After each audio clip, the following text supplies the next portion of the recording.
گی۔ اتنا ارشاد ہوتا تھا کہ ایک لڑکی کی ماں کر کے سامنے کھڑی ہو جاتی ہے، سامنے رحمت کو تھام لیا، یا رسول اللہ اگر جس کے پاس 3 لڑکیاں ہو، جس کے پاس 2 لڑکیاں ہو، اگر عزت و آبرو کے ساتھ نکاح کر کے رخصت کر دے گا تو کل قیامت کے دن آپ کی شفاعت اسے تلاش کرے گی۔ پیارے رسول اگر جس کے پاس ایک ہی لڑکی ہو اس کے بارے میں کیا حکم ہے؟ دریائے کرم جوش میں ہے، دریائے رحمت جوش میں ہے۔ میرا پیغمبر پکار اٹھتا ہے کہ لوگوں سنو، اگر جس کے پاس ایک ہی لڑکی ہو اگر عزت و آبرو کے ساتھ نکاح کر کے اسے رخصت کر دے گا تو کل قیامت کے دن اسے بھی میری شفاعت تلاش کرے گی۔ اندازہ کرو مسلمانوں، میرے نبی نے ان لڑکیوں کو کیسے عزت بخشی ہے، ان لڑکیوں کو زندہ رنگول ہونے سے کیسے بچایا ہے، ان لڑکیوں کو زندہ قتل ہونے سے کیسے بچایا ہے۔ اور وہ بیوہ جن کو ہندوستان کے اندر ان کے پتی کی چتا پر لے جا کر کے انہیں ستی کر دیا جایا کرتا تھا، ان بیواؤں کو میرے نبی نے عزت کیسے بخشی ہے۔ میرے نبی علیہ السلام نے حضرت خدیجہ کبریٰ سے نکاح فرمایا، 2 شوہروں سے بیوہ تھی۔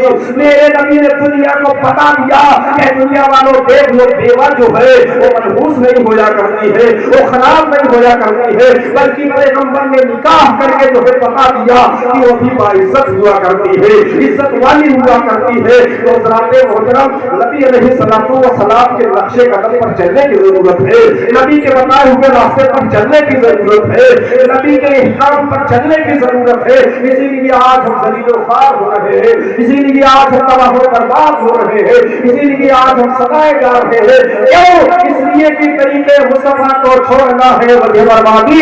اسی سے قوم دنیا میں ہوئی بے اقتدار اپنی، ہمیں کرنی ہے شہنشاہ بطحا کی رضا جوئی، وہ اپنے ہو گئے تو رحمت پروردگار اپنی، محمد کی محبت دین حق کی شرط اول ہے، اسی میں ہو اگر خامی تو سب کچھ نامکمل ہے۔ وآخر دعوانا الحمدللہ رب العالمین۔